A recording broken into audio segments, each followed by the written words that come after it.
Good Morning Business, French Tech.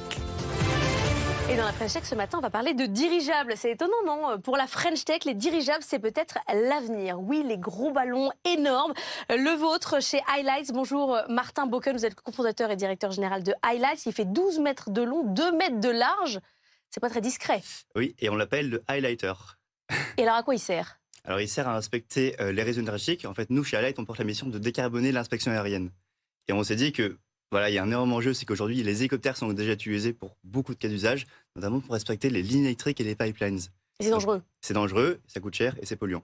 Donc vous avez ces gros ballons donc énormes, 12 mètres de long, 2 mètres de large, gonflés à l'hélium, C'est ça, qui font de la cartographie, de l'imagerie c'est ça. et qui fonctionnent à l'hydrogène. Alors là, c'est pareil. Exactement. L'hydrogène, Anthony Morel, vous étiez là dans les émissions d'avant, on pensait que c'était pour les trains, pour tout ce qui est lourd. Là, c'est pas lourd. Bah, c'est tous les usages de la nouvelle mobilité. Et en fait, l'hydrogène, il faut savoir que c'est quelque chose de très léger. Et donc, quand on l'utilise dans un dirigeable, on prend l'avantage de l'hydrogène qui est léger, et donc qui nous aide au final à voler beaucoup plus longtemps, parce que ça ne pèse pas lourd en l'air par rapport aux batteries lithium-ion, par exemple. Il est propulsé à l'hydrogène ou c'est de l'hydrogène? Parce que l'hydrogène, moi, ça me fait penser directement à la catastrophe du Hindenburg, qui c'était un ballon à hydrogène aussi. C'est ce qui a expliqué aussi qu'il y a eu l'accident. C'est-à-dire qu'il y a eu plusieurs facteurs qui ont expliqué l'accident à l'époque, mais notamment les enveloppes qui étaient faites du ballon étaient faites en panse de vache. Donc c'était en fait la technique n'était pas aussi là pour être au rendez-vous. Et donc nous, on gonfle à l'hélium et puis on propulse à l'hydrogène avec des cylindres qui gardent l'hydrogène pour la durée du vol. Mais pourquoi ne pas utiliser simplement un drone? Pourquoi ce gros ballon? C'est une très bonne question en fait. Un drone manque d'autonomie. Aujourd'hui, les hélicoptères sont toujours utilisés parce que les drones classiques ne sont pas adaptés pour faire des cas d'usage où il faut faire pendant très longtemps des inspections. Là, on parle de 1 million de kilomètres de lignes électriques et de pipelines en France à inspecter tous les ans. En Europe, c'est plus de 15 millions. Il faut une solution qui est exploitable à grande échelle. Donc c'est ça en fait. Donc lui, il peut être combien de temps tout seul sans... Il dure 10 heures en l'air, donc une journée complète, 350 km en un vol.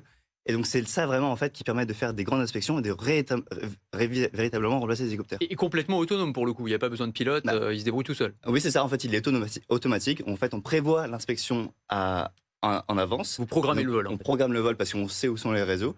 Et donc le drone dirigeable, le highlighter, va suivre le réseau pendant toute la durée. Sur les cas d'usage quand même, alors on a parlé de l'inspection de lignes électriques, mais la détection des fuites de méthane, alors moi je prenais pas du tout l'enjeu et l'ampleur de l'enjeu en fait, c'est plus de 5% des émissions globales de gaz à effet de serre, c'est énorme, juste les fuites sur les pipelines. Et exactement, c'est les fuites de méthane sur les infrastructures énergétiques. Donc on parle beaucoup de l'aérien et c'est un énorme enjeu décarboner l'aérien, mais c'est vrai que ces fuites, c'est du gaz qu'on perd et qu'on pourrait utiliser pour se chauffer et pour de l'énergie. Et donc forcément, nous, on se concentre sur ça, parce que c'est un énorme jeu, de la COP28, et on essaie d'aider nos opérateurs à réduire ces fuites, parce que l'enjeu, c'est pas de les colmater, on sait les réparer, l'enjeu, c'est de savoir d'où elles viennent. Mais ça, vous le voyez à l'œil nu, avec de la cartographie, ça se voit, une fuite de méthane? Ça ne se voit pas, mais ça se sent, ou ça se détecte, avec des capteurs spécifiques. En fait, on capte la densité de méthane dans l'air, et on peut ensuite déduire une concentration. Donc,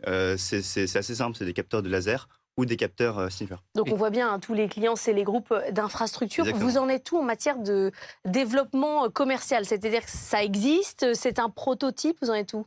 On a développé 6 versions depuis le début. Aujourd'hui, donc 2024, c'est l'année de l'expérimentation. Donc, on expérimente la solution auprès de nos clients, on teste le produit, on l'améliore avec eux, et en 2025, on va lancer l'industrialisation. Et jusqu'à 2026, 2027, etc. Comment on explique ce retour en grâce du dirigeable? Parce que vous n'êtes pas les seuls, on a déjà fait venir Flying Whales plusieurs fois, qui est aussi une entreprise française. Maintenant. Ah, exactement, non mais ça, alors eux ils font plutôt du transport de fret, il y a aussi des concurrents américains, même certains estiment même qu'on pourrait revenir au tourisme par ballon dirigeable, qui serait une alternative à l'avion. Pourquoi ce retour en grâce maintenant?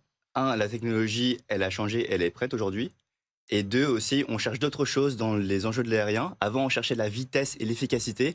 Aujourd'hui, on cherche des solutions qui sont plus sobres énergétiquement et qui sont plus adaptées à notre monde en fait actuel. Y compris pour le tourisme. Genre, j'ai pas envie non plus, parce que c'est à Paris-New York en dirigeable, je sais pas combien ça prend, mais enfin bon, c'est pas très pratique quoi. Pour le tourisme, ça pourrait être intéressant. Après, c'est vrai que nous, chez Highlight, on se concentre vraiment sur l'inspection aérienne parce que c'est une solution qui peut voler très longtemps, très lentement, à faible coût, sans émettre de CO2, et c'est ça au final qui est important pour nous. Vous avez levé des fonds, c'est d'ailleurs pour ça que vous êtes là ce matin. Vous avez levé 3,7 millions d'euros, notamment auprès de iCombinator, qu'on retrouve très souvent Ouais. dans la French Tech qui donne une bonne impulsion.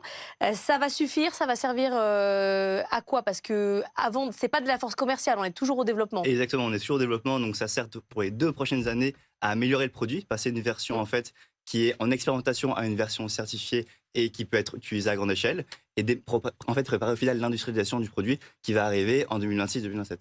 Il y en Vous aura avez- combien en 2026-2027 dans le ciel? Alors, donc en 2027, on sera à 20 dirigeables dans le ciel.